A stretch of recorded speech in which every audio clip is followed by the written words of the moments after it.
Hi everybody and welcome to your daily tarot reading for Saturday the 8th of June. Thank you for joining me. It's a pleasure to be with you today as always. I hope you're having a fabulous June so far. I'm using the Art of Life Tarot for today's reading. And with this deck I don't use reversals because each card has a quote on it, and using the reversals and trying to take the wisdom of Ralph Waldo Emerson, for instance, and the quote, and trying to turn that around is a little beyond my abilities. So let's shuffle the cards and have a look at what the Art of Life Tarot wants you to know about this day. So as always, these readings are for everyone who watches. They're for all signs of the zodiac, so there's no confusion. If you're wondering who this is for, it's for you watching this right now. And I just asked the cards what Saturday the 8th is going to be like, what the energy fundamentally is about, and the cards then give me a very specific answer. So let's have a look.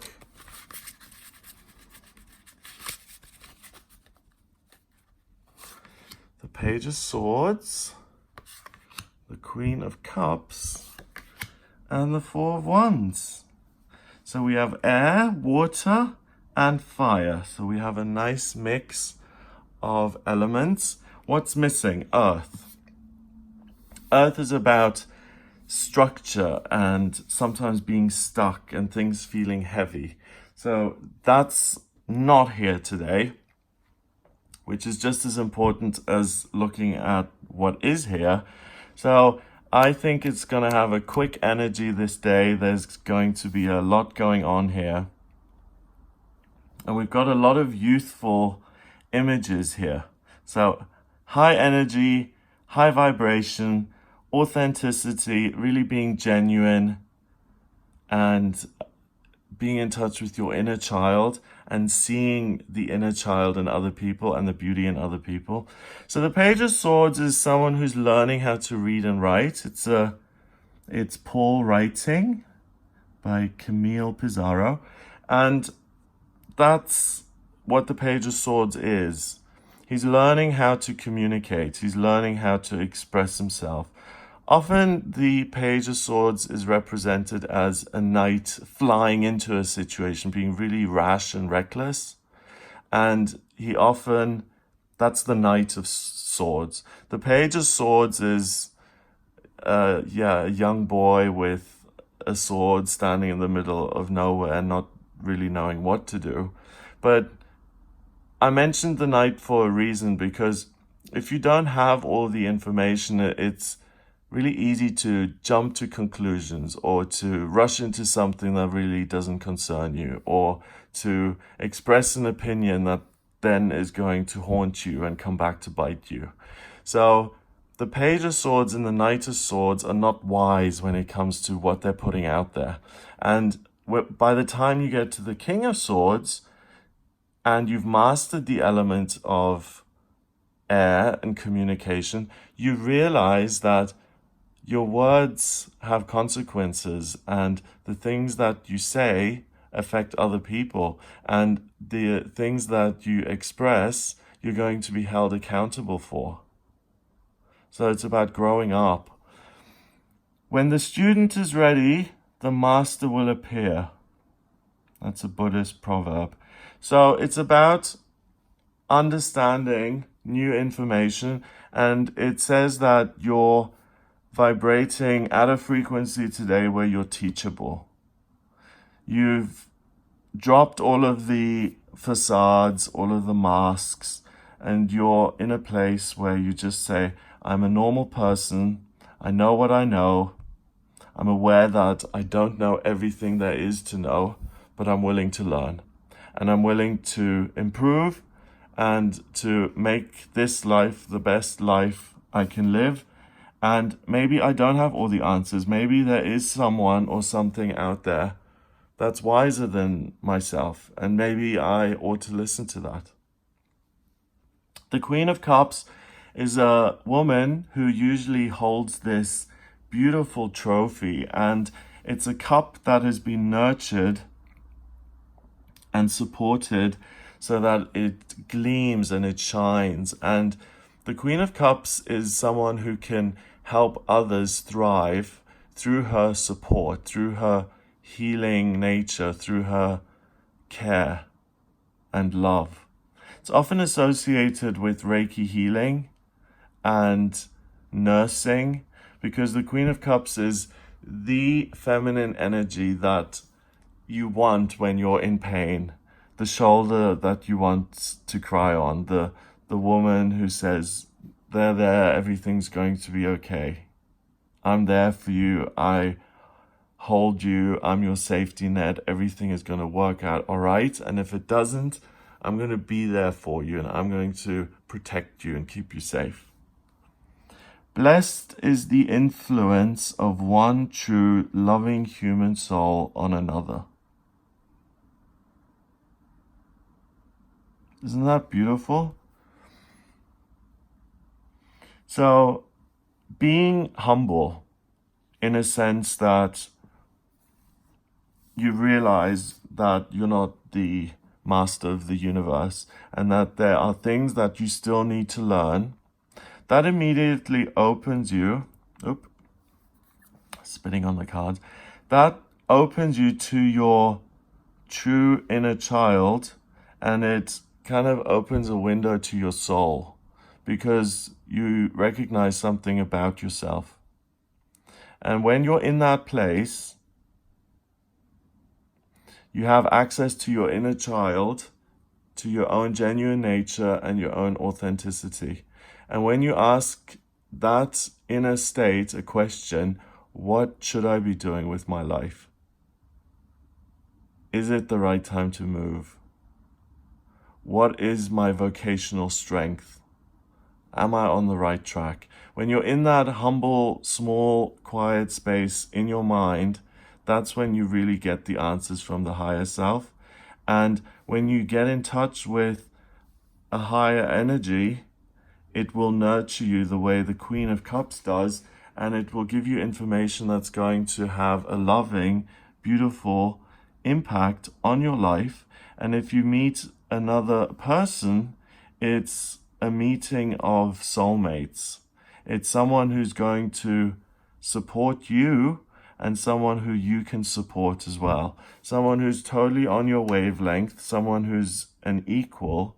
And if you meet someone today and you feel that there's a real connection and real chemistry, it's a very good bet that the two of you are at the same level of development. You may have come at it from different paths and angles, but now you're in the same space and you can come together and you can grow and learn together. Finally, the Four of Wands, the Red Vineyards at Aries by Vincent van Gogh. Don't judge each day by the harvest you reap, but by the seeds that you plant. Robert Louis Stevenson. So the seeds that you're planting is the acceptance that there is more you can learn. And the seed is your inner child, the part of you that is going to be with you until the day you die, that honest, truthful, genuine voice. And it doesn't matter if you get married today or if you win the big trophy today. What happens is that you experience the moment when that seed breaks through the soil and reaches the surface and starts to grow and flower, and it gets ready to be harvested. So, for instance, this is someone today learning how to communicate with their inner self so that they stop criticizing themselves and instead love themselves, nurture themselves, and meditate and walk through a new doorway, and they plant a new seed of intention that's going to grow into something beautiful. Aries being the first sign of the zodiac, being a fire element, being the sign that says, I create, I do, I move forward in life. So you're planting that seed of becoming someone who listens to their higher self in a nurturing, loving way, and who is getting ready to live the life that you're meant to live.